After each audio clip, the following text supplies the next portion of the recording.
Good day, my name is Dean Crocker. I'm a senior equity analyst at the PSG Wealth research team, and today I'll be running you through our latest EIA report completed on BASF.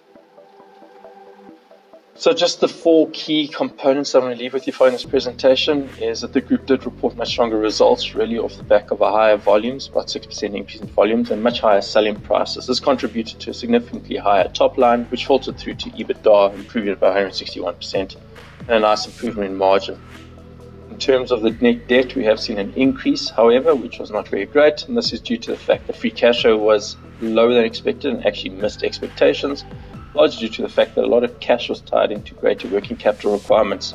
The group has aligned themselves towards the CAM market as the next growth phase. This is really seen due to the fact, or seen as a great potential, given that the EV market has seen such a significant growth and there's significant potential. This has resulted in a strong increase in the Chinese footprint, both in terms of industrial and factory expansion. The group has, however, and you'll see in the next page, really underperformed the benchmark, which is the Dow Jones, over the greater period of time, if not over the past 10 years. However, if you compare it relative to the DAX, it's actually quite aligned to the DAX.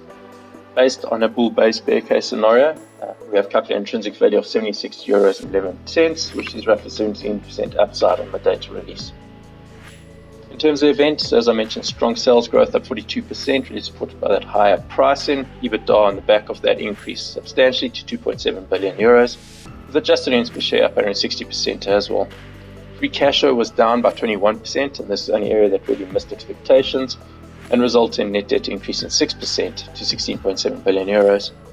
Now, the free cash flow was weaker, as I mentioned, just due to the fact that there was a greater amount of cash tied up in working capital requirements. One could probably expect that, given the COVID environment. You'll see companies probably holding onto more stock levels just to ensure that they at least have stock to continue in their operations. If you see at the table below, that really was the only area that missed expectations relative to consensus, and the numbers across the board actually look quite great. You can assume that it did come off a low base, given COVID. In terms of the impact on the data release, the market reacted negatively. It was down 1% relative to the Dow Jones, which was up barely 0.05% higher. BASF has, however, underperformed on a year-to-date basis by 19.5%, with a year-to-date return of only 1.7%. If you look at the table, you can see that over the greater period of time, that really has been the issue with BASF. Despite it being a fantastic company, it really just does not perform strongly against the Dow Jones, which is our benchmark in terms of our portfolios.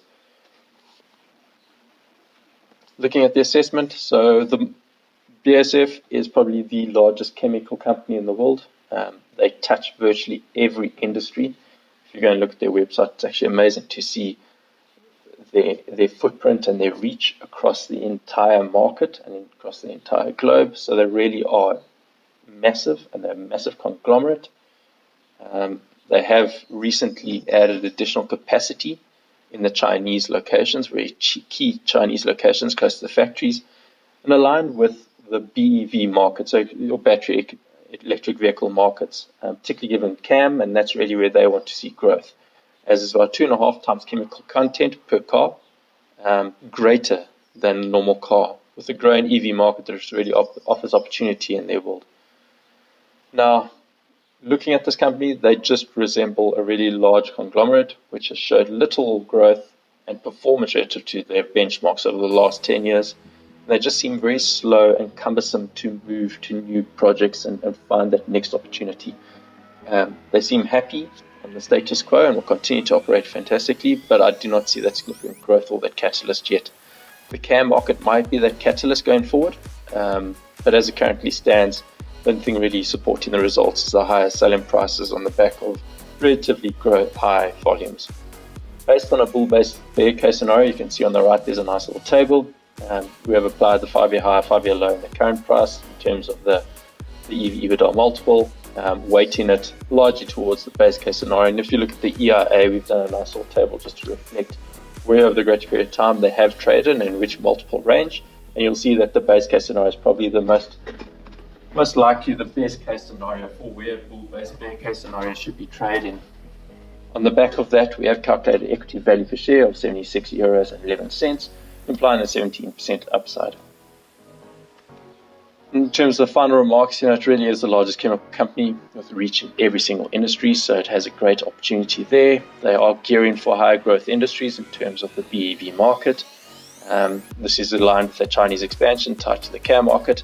One can question whether it is sufficient to be that catalyst to get them going. However, the poor performance relative to the Dow Jones over the greater period of time really is one of the biggest hindrances. They are more closely aligned to the DAX.